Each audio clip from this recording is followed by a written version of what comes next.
Hello students, in financial market series, this is my 7th video. In this video, I am going to explain about prospectus. Let us see the definition of prospectus. Definition: Indian Companies Act 2013 Section 270 defines prospectus as a prospectus means any document described or issued as a prospectus and includes a red herring prospectus referred to in Section 32 or shelf prospectus referred to in Section 31 or any notice, circular, advertisement or other document inviting offers from the public for the subscription or purchase of any securities of a body corporate. From this definition, it is clear that prospectus is an invitation made by the company to the public for the subscription of company securities. When company needs capital and if company decides to raise that capital by issuing securities to public, here securities means shares, debentures, corporate bonds, etc. So when company wants to secure the capital by issuing shares to public, then company goes for public issue. At the time of public issue, public will apply for securities if they know about the company. So to give information about the company, company publishes prospectus. So by reading the prospectus, public can decide whether to invest in this company or not.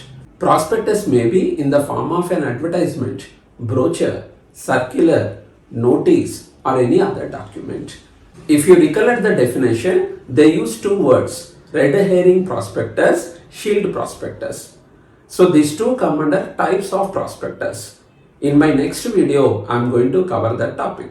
Next one is conditions to call a document as a prospectus. First one, that document should contain an invitation to subscribe for company securities. Second one, that invitation is to be made to public. So if any document satisfies these two conditions, then only that document can be treated as a prospectus. Next one, when it is not required. In some circumstances, company need not to issue prospectus. First one, when prospectus is not offered to public. When company wants to raise the capital through private options, then company need not to go for public issue. In that case, company need not to issue prospectus to public. Second situation, existing investors. Means when company wants to sell its securities to existing investors. For example, already company sold shares or debentures to shareholders, to debenture holders. Now for additional capital, when company wants to raise extra funds, company may prefer these existing investors. In that case, company need not to issue prospectus. Then third one, similar to existing securities. Means, suppose company collected its capital by issuing shares to public. Now company wants to go for additional issue. Here also company wants to issue the shares only and these shares are similar to existing shares. In that case, for these additional shares, company need not to issue any new prospectus. Then, not permissible by law. If issuing of a prospectus is not permissible by law, then company should not issue prospectus. For example, a private limited company is not authorized to collect its capital from public. So it should not issue prospectus. Next one, newspaper advertisement. Suppose company informed to public about its IPO through a newspaper advertisement. In that case, a separate prospectus is not required. Then, underwriters. If company wants to secure the capital with the help of underwriters, then company need not to issue the prospectus. So next topic is about the contents of prospectus. Contents of prospectus. First one, general information about the company. It includes the name of the company and register office address, full particulars of the signatories to the memorandum and the number of shares taken by them. Third one, the names, addresses of the managing directors, managers. Fourth one, The names and addresses of the auditors, bankers, legal advisors of the company, company secretary, chief financial officer, auditors, legal advisors, bankers, trustees, and underwriters. Fifth one, the objectives of the company means the business operated by the company, the services or products offered by the company to customers. Sixth one, a brief history of the company, including significant events that have helped its growth. Seventh one, details of the directors, such as their educational background, experience, their remuneration, and the extent of their interest in the company. Second one, financial information. First one, reports. It includes auditor's report regarding the profits, losses, liabilities, and assets. Next, reports relating to the business in which the capital raised from the public will be utilized. Second point, statement of the board of directors about the details of utilization and non-utilization of receipts of previous issues. Third one, the capital structure. Fourth, particulars about reserves and surpluses. Third point, project details. It includes particulars related to risk factors of the specific project. Second point, gestation period of the project. Third, any pending legal action and other important details relating to the project. Fourth, public issue details. First one, authority for the issue and details of the resolution passed for it. Second, objective of public offer.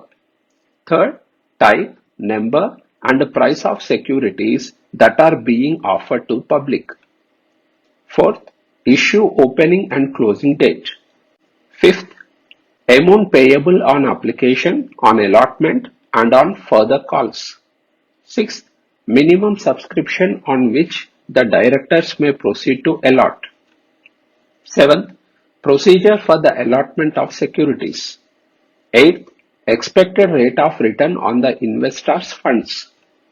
Ninth, a statement by the board of directors about the separate bank account in which the money raised from the issue shall be deposited.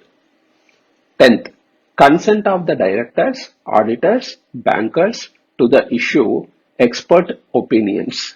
Fifth one, risks involved, risks faced by investors when they invest in company securities. Sixth, statutory information, an official declaration that the prospectus doesn't contain anything which violates the provisions of the law. Let us see the legal requirements for issuing a prospectus. First one, prospectus is to be issued only after incorporation of the company. Second one, it must be dated. So the date is assumed as the publishing date.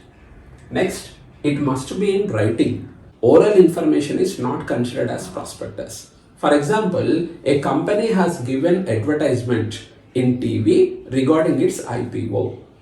So even though that advertisement contains complete information about the initial public offer, that advertisement is not considered as prospectus because they are not in written form. So TV advertisements, visual clippings, they do not come under prospectus. So prospectus must be in writing because prospectus is a document. Next, registration is compulsory. Before issuing prospectus to public, one copy of prospectus must be submitted with the company's registrar.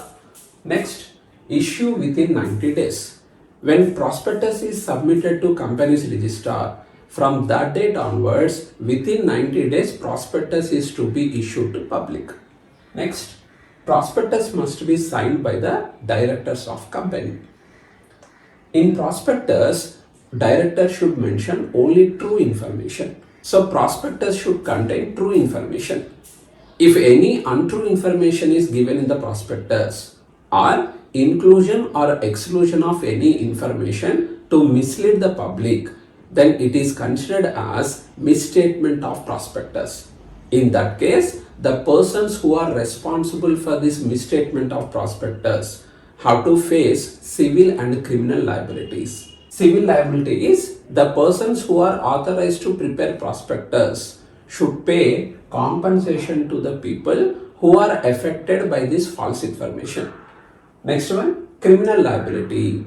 Under that, imprisonment for 3 years, a fine not less than 50,000.